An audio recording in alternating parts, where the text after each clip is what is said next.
కేసీఆర్ ఒక్కడే ఎంపీ ఉండి తెలంగాణ తెచ్చిండు. మరి మీరు ఎంతమంది ఉన్నారు? ఇండియా కూటమి ఎంత ఉంది? 311 మంది ఉన్నారు. ఎంపీలుగా 234, లోక్సభలో రాజ్యసభలో 77 మంది. అంటే ఒక్క ఎంపీ ఉండి తెలంగాణ తెచ్చిన కేసీఆర్ గారిని నిందిస్తున్నారు. మరి 311 మంది ఎంపీలు రాజ్యసభలో లోక్సభలో ఉన్నటువంటి మీరు ఎందుకు చట్టాన్ని చేయలేకపోతున్నారు? ఒక్కసారి ఆత్మవిమర్శ చేసుకోండి.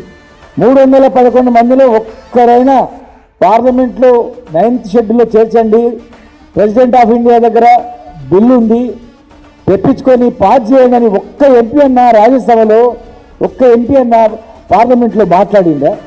కనీసం ఒక్కరన్నా ప్రధానమంత్రి కలిసి అడిగిందా? కనీసం ఒక్కరన్నా ప్రెసిడెంట్ ఆఫ్ ఇండియా దగ్గరికి వెళ్ళి మాట్లాడిందా? టైం ఇవ్వలేదని చెప్తున్నారు తప్ప వేరే ఏమైనా ఉందా? అసలు ఎవరిని కన్ఫ్యూజ్ చేయదలుచుకున్నా నాకు అర్థం కావట్లేదు. ఎవరిని మోసం చేయదలుచుకున్నాను?